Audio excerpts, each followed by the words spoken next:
Olá, meus irmãos, da paz do Senhor, estamos de volta com mais um vídeo, amém? Amém. Da nossa série de casamento, perguntas e respostas sobre a vida conjugal.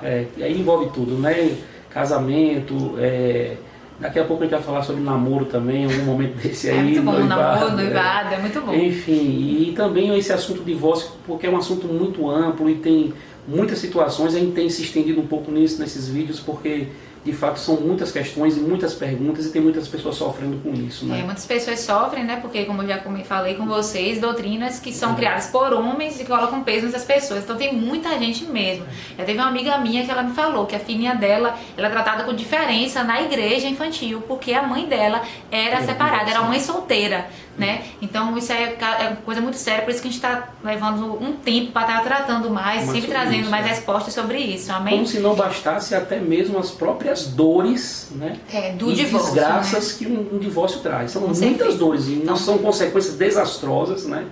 E como se isso não bastasse, ainda tem que conviver com um monte de pessoas acusando e apontando. É como se terrível. a pessoa tivesse ferida e outras pessoas viessem e botassem o dedo na ferida. Em vez de ajudar, botar um remedinho para sarar, não. Exatamente. Coisas que nós, irmãos em Cristo, devemos fazer, né? Nos ajudarmos, mas não. Parece que é botar o dedinho na ferida. Divórcio, um divórcio eu poderia dizer que tratá-lo numa categoria de pecado, e é um pecado, né? Porque tudo que é contra a vontade de Deus é pecado. Então um divórcio de fato é pecado. Mas eu ainda não conheci um pecado que seja mais poderoso do que o sangue de Jesus. Glória a Deus por isso, né? Glória a Deus. Então a pergunta de hoje é a seguinte: a pessoa é divorciada, a pessoa é divorciada, ela pode se batizar? Uma pessoa divorciada pode se batizar? Tá quase a mesma coisa, se uma pessoa divorciada pode tomar a Santa Ceia. Mas preste atenção. Eu conheço algumas igrejas que elas têm como doutrina, a pessoa recebe Jesus, ela passa por um curso de batismo, né? Depois ela é batizada e só depois ela pode tomar a Santa Ceia. A Santa Ceia fica por último, tem muitas igrejas assim. A Santa Ceia fica por último. Agora vamos pensar, se uma pessoa chega na igreja, a pessoa é divorciada, aconteceu um divórcio e a pessoa ela não pode nem se batizar. E se para tomar Santa Ceia tem que ser batizado, a pessoa está acabada na igreja. Glória a Deus, que se a pessoa morrer sem se batizar e sem ter tomado Santa Ceia, ela não vai para o inferno, né? Porque é incrível isso, né?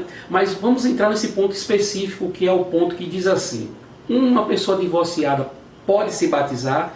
Mais uma vez, vamos recorrer a Bíblia. A Bíblia responde tudo. Vamos recorrer a alguma citação bíblica sobre batismo, né?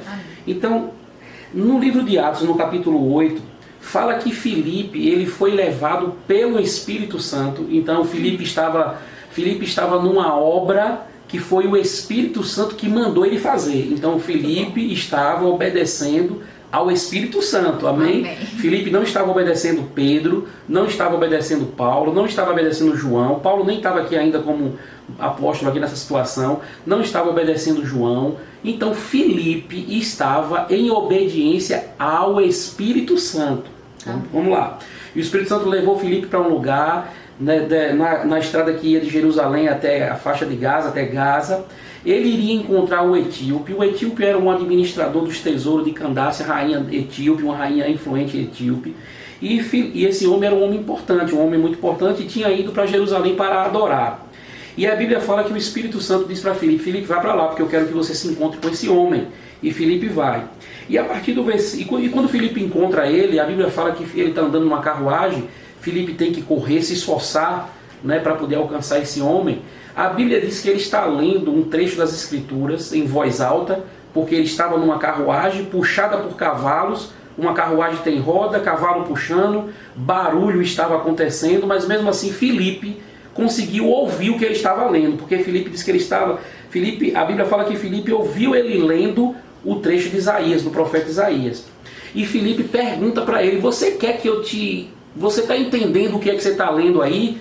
Então Filipe estava ouvindo o que ele estava lendo, porque ele estava lendo em voz alta. O homem estava com sede, muita sede. Amém. Né? E aí ele diz assim: como é que eu posso entender se alguém não vir aqui me explicar o que é que eu estou lendo? Então nós já chegamos a uma conclusão: esse homem era um homem que não sabia nada de Deus, era um homem sem aliança com o Senhor, era um homem que não entendia nem o que os profetas diziam. Então era alguém sem aliança. Era como eu antes de receber Jesus, não sei você, era como eu. Pegava a Bíblia e não entendia nada. Então esse homem estava nesse estado. Mas estava interessado, Mas estava interessado, estava buscando, estava com sede. E aí Filipe sobe a carruagem e começa a explicar para ele. Ele estava lendo sobre o profeta Isaías, que fala sobre a obra salvífica de Jesus Cristo. Está falando da salvação de Jesus como cordeiro, era o que ele estava lendo.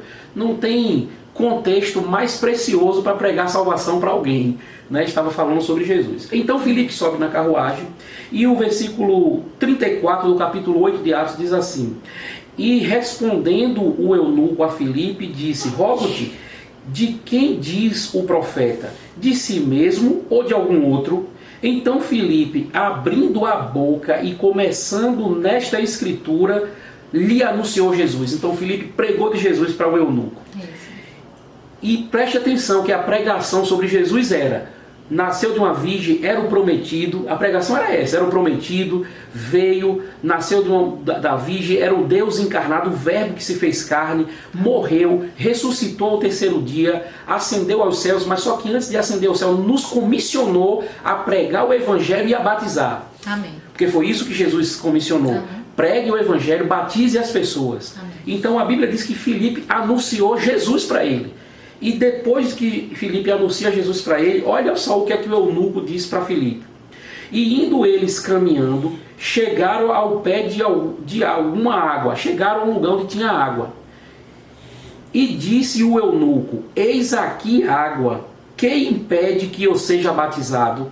Preste atenção que se Filipe pregou de Jesus para o eunuco, que não conhecia nada de Deus, nada de Jesus, mas agora está falando sobre água e sobre batismo, então é óbvio que a pregação de Filipe para o eunuco incluiu o batismo, a ponto dele entender que precisava ser batizado. Perguntou, né? Ele desejou ser batizado. Exatamente. Se ele desejou, então ele entendia que precisava ser batizado, que o batismo era algo importante.